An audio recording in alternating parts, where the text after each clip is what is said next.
We have to be willing to allow them to bring in new ways of doing things. I can't just tell them exactly how to do it. I want them to be passionate about what they're doing in serving the Lord. In July of 2024, all the pastors in the Carolina Conference were brought in to talk to our conference about Pentecost 2025. I get to work alongside some wonderful teachers and our principal here at ACA Raleigh. We have a really large and growing school. It wasn't very far after having that meeting that our principal at ACA approached me and told me they wanted to find a way for our students to be able to do an evangelistic series. I started teaching middle and high school about 3 years ago, and Ms. Lisa asked me to teach Bible. And I was just kind of thinking through projects that they could do. And back when I had done student teaching in Michigan, every spring they would have their middle schoolers do an evangelistic series. So as I was kind of like planning my year out, I called Ms. Lisa and I was like, hey, could we have our kids do an evangelistic series? And she's like, that's an awesome idea. And we kept talking about it, but we never like actually implemented it. And then this year was Pentecost 2025. And so Ms. Lisa mentioned it to Pastor Ross, and Pastor Ross is like, oh, this is an awesome idea, let's go with it. I started talking to our principal and our teacher, and I said, hey, if we're going to do this, we're really going to have to train these kids how to be able to preach. I just feel like it was a calling from God. I remembered back when I was a student that I had opportunities as a teenager to be able to preach. And so I said, you know what, let's do it. Let's train these kids. Let's even make like a little preaching class where we bring all the students together and we will have them listen to each other, critique each other. They would practice in their classrooms. They were encouraged to practice at home, and then we would practice here in the sanctuary. On Fridays, I would come in and I'd bring as many students who'd be available. I'd kind of bring them out of class, and we'd come up to the church and we would practice through their sermons. The whole series was made up of 8th graders, 9th graders, 10th, and 11th graders. I was in class, and one day, my teacher told me, she was asking other people who wanted to participate in the sermons. Me and my friend Angel, we asked to preach together because I wanted to do the sermon so bad. I was just ready to go up there, present the sermon out into public. So I was excited to go give the people a spiritual message. We had a great turnout from families in our school. We had people from the community come. We had several parents come out who weren't Adventist. And they were asking me questions about what the series was about, what we were doing with the kids. And so it just turned into, well, I can do Bible studies with you. If you have questions, I have answers. Several students from our school made a decision to be baptized. And it wasn't just students who were making decisions as well. We have adults who are now preparing for baptism as a result of what students did. Some of the students are currently my students. Other ones I've had when they were in 4th grade.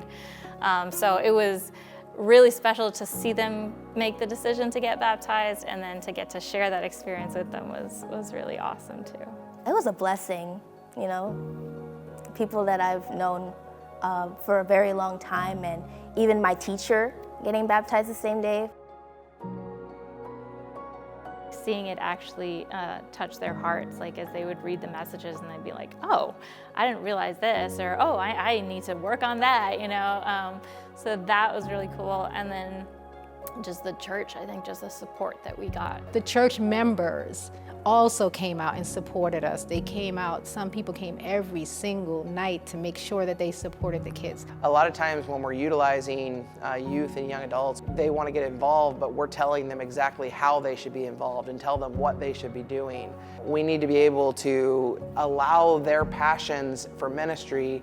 So if they feel a calling for community service or for preaching or for getting involved, starting new ministries, that I believe that I need to be able to get on board with what the Lord's already doing and not just simply dictate how it should be done. I believe that if we allow them to both succeed and fail, they're going to grow and they're going to learn and they're going to continue to be committed to serving God and serving inside our church. It's not about them being perfect, it's about them answering a call that God had placed upon them. Each one of these kids volunteered to do this. Nobody forced them to go up and preach. This was something that they were willing to do on their own, and each of them did their best and did an outstanding job. It was student-led and not led by us. Throughout the year, they already were doing a lot of leadership. So to see them up there and talking about the Lord and how Jesus is coming back was just amazing. If the Spirit leads, then the leaders will come together and have it done. I believe that God is not calling us to have the best professional, the person who has the most views on their YouTube channel, the greatest evangelism, the pastor that's most well known. My belief is that if someone is willing to be used by God, that God is going to put them in a situation to be able to share that message. And not everyone has to be the preacher. We also had a lot of students who were participating, whether through music, whether through helping set up and tear down. We had students active in each of these areas, and each person was playing a vital role. Make sure you're on the right path, follow God, make sure you make the right choices, and just let Him take control of you.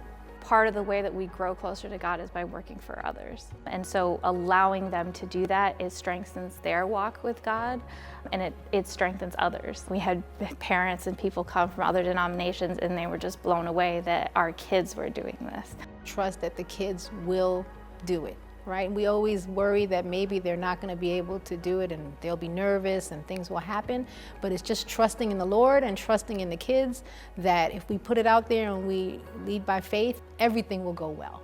It's my hope that they'll remember this point in their lives, and that they'll take that and that these seeds that were planted in their hearts for ministry, and that they'll continue to utilize that going forward. We can't wait to do it again. We have children who have said if we do it again next year, they want to be up there and they want to be speakers.